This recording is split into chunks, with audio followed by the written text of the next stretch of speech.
Thank you so much for joining my talk. I would like to talk to you about mass digitization in fashion today. Maybe not everyone's business here, but I think it's always nice to see a little bit how other guys are working in the digitization space. I would like to introduce myself a little bit before we kick it off. So I started in 2003 with my career with RTT. I don't know if anyone of you know this name still. It's now Dassault 3D Excite. We were creating a software called Delta Gen that time, and I was working there as a material researcher. And if you guys happen to use this software, you might have used shaders which were programmed by me that time. After that, what 3D Excite was doing is creating also a product around photorealism and real time, which was pretty adventurous that time. Now it's pretty obvious to have that.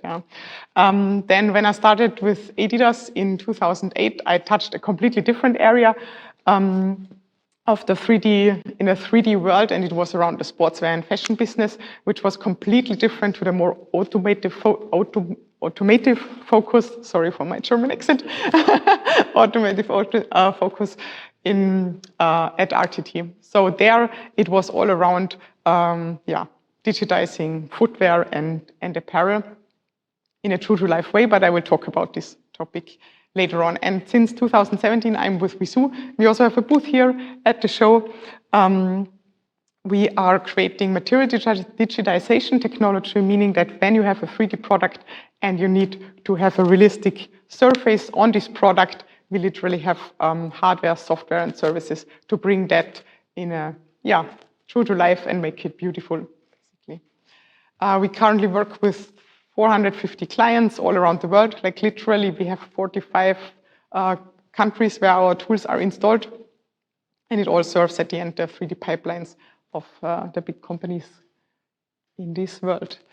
So when you think about 3D fashion, there can be many images popping up in your head. So it could be something like that, which is also 3D fashion. So the fabricant is a 3D fashion house only working in the digital space, so there will be never any product produced based on that. Or you can think about this outfit, which is also pretty nice. But actually today, I really want to talk about the products we buy on a daily, day-to-day basis, like the true, solid garments and shoes we are wearing and purchasing. Before I talk more about the process standpoint, which is absolutely my thing, I'm a process guy, I would say, I would like to show some use cases where fashion is applying 3D throughout their supply chain or throughout their sales and marketing areas. So this is a pretty old example. It's from 2015, actually, a catalog we have created in Adidas based on the 3D products which were created by our manufacturers that time. Then one of my favorites actually is to use 3D to replace salesman samples. So this is a showroom where a B2B sales is happening in the fashion or sportswear industry. So literally there are all these samples on the floor, and then you're working with your wholesaler to choose the one or the other garment they want to bring into their range in the following season. Ideally, there are no windows to not be distracted from other stuff, so they're really focused on their sales process and using 3D samples, not instead, but enhancing this experience, made that a little bit a nicer showroom experience, but more professional. I must not say professional, so otherwise a sales guy will shoot me, but a more nicer and fancier sales experience. There is a PVH showroom, and also an Adidas showroom, just to have a little bit of insight what fashion is doing with 3D. Another example is then a configurator. I think that's same for any type of industry. If this is now a shoe or a car or a shirt, at the end, the 3D serves, of course, perfectly to create configurable products. And the e-com topic is pretty new, I would say, in the fashion industry, talking about the issues later. And I guess you already see that because you have, of course, models and you have 3D garments which have to kind of fit. And it's, of course, a soft product, which is not necessarily easy to visualize. Yeah. Just to have some examples, of course, there are many more, how fashion is using 3D. And then I would like to dig out some challenges, or actually 2 challenges, which are currently focused on in the fashion industry, or what is the topic, which is very prominent at the moment. So first is getting this photorealism right. So I will talk about that later again, that when we think about automotive, that might have been solved. It's also solved in the garment industry, but it is a little bit tricky. And then the topic about scaling digital product creation, because we are talking about not 1 or 2 products throughout 1 or 2 years. We are talking about thousands or even 10,000s of products in a season, which should be visualized in time. So that's definitely a different topic. And if I would combine those 2 as the overarching topic we are very heavily involved with as well with our clients, is how to get photorealism in a mass production environment. Okay, so let's touch base a little bit on the photorealism topic first. So while in 2003 we definitely solved the photorealism topic for the automotive industry, we were not there yet when it came to fashion. Why? Yeah, I'm not sure if it was more that the 3D community was not there, but also not the tools were not there, or maybe the interest was not there, or people or engineers were more focusing on getting the next car or the next video game photorealistic than a fashion piece. But we slowly but surely managed to get to a photorealistic product throughout the years. Why is it so hard? And this touches base also a little bit on the business we are working in, is that when you have your 3D garment, you have your pattern piece or your form, the shape of your shoe, then you add your material to bring that true to life. Yeah? So have your structure and your reflectance, your color, to make it look correct. But there is another item or another aspect to a digital material in the fashion business, which is not very relevant in other industries, is that you also have to simulate and to visualize how a material behaves when being draped over a body. So we have to know the bend and the stretch, the thickness and the weight in order to make that photo real. And that's definitely something which came later compared to only the visual surface structure we were dealing with, like, let's say, in the product design area. This is just a little example of another software to understand that you have your pattern pieces, they are literally stitched together, and you get the visualization of your 3D garment in order to get it right. So that's definitely the one challenge, which is, I would say, solved by now, but it took quite some time. And the second topic, which is something which I'm also personally very involved with and I really like, is to figure out how to scale such a product. How can I visualize thousands and 10,000s of materials in a season without being, having the necessity to manually and focus on every single item. But first, I would like to talk about how it was implemented, or how it's implemented always in the first.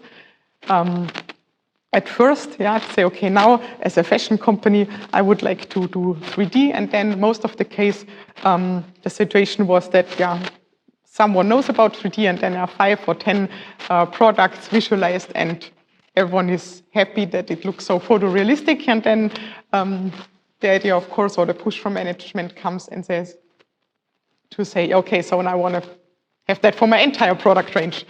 So the design was done in 3D, and now we know that it can be photoreal, so we move it to 3D. And then in order to have that 3D design work, what I showed with the previous slide is you need this shape of your garment, but you also need the materials, the trims, everything coming together in your 3D product. And with the I would say, the first or the standard implementation. What happens in the big fashion companies is that a 3D skill set is built up, but in the brand. Yeah? So in the brand, I know how to digitize, how to use this the 3D software. And when a designer should now work in the 3D space, they would request a digital material to come somewhere. And it actually comes from within the brand. Sorry? Oh, I'm sorry. In the 3D, as only the brand knows how to do it, then basically the design department requests, let's say, materials to be digitized at the 3D department of the brand. In order to digitize the fabrics in the brand, they would now request physical samples, the physical swatches from the material from their suppliers. So actually what happens is that we would wait now from the supplier to ship a little fabric swatch that may take 2 to 3 weeks, ship it to the 3D department in the brand, and then the brand would now digitize all the fabrics and bring it over to the design, which means the designer, when they would like to start digitizing, it takes several weeks, and that's a use case without naming the brand. It's literally the case. They were suddenly struggling when implementing 3D design. At the end, they created this enormous workload and this enormous timing issue because of 3D, which normally 3D is sold to save time, to reduce those timelines, and actually they created an enormous bottleneck and were actually discussing to stop the entire 3D journey because it's so much work and so much cost. So now what ideally happens is that this process works completely differently, and the right way from left to right and not from right to left, which I just showed you, is that the digitization has to happen at the source, basically. So the ownership for a digital product and the virtual product has to be the same entity. And this is also how most of our fashion brands are now handling it, to literally roll out the 3D expertise, roll out the 3D tools to their trim suppliers, material suppliers, manufacturers, in order to make that work. Because a material supplier, of course, they can start digitizing their fabric whenever as soon as it's ready, right? And not have to wait for any designer to use it. So it stays, no matter how long it takes, at the end, it's not needed yet by the brand. So the digitization would happen. Then any type of asset management would help to transfer the data from the suppliers all around the world to your brand's technology, to your system. And then this designer could basically, as soon as he or she needs the data, would then browse through the database or through the materials they would need and just grab it from there and have literally no waiting time. And there's no bottleneck created because you have this completely decentralized process of every entity or every supplier digitizing their own products at the end. Yeah.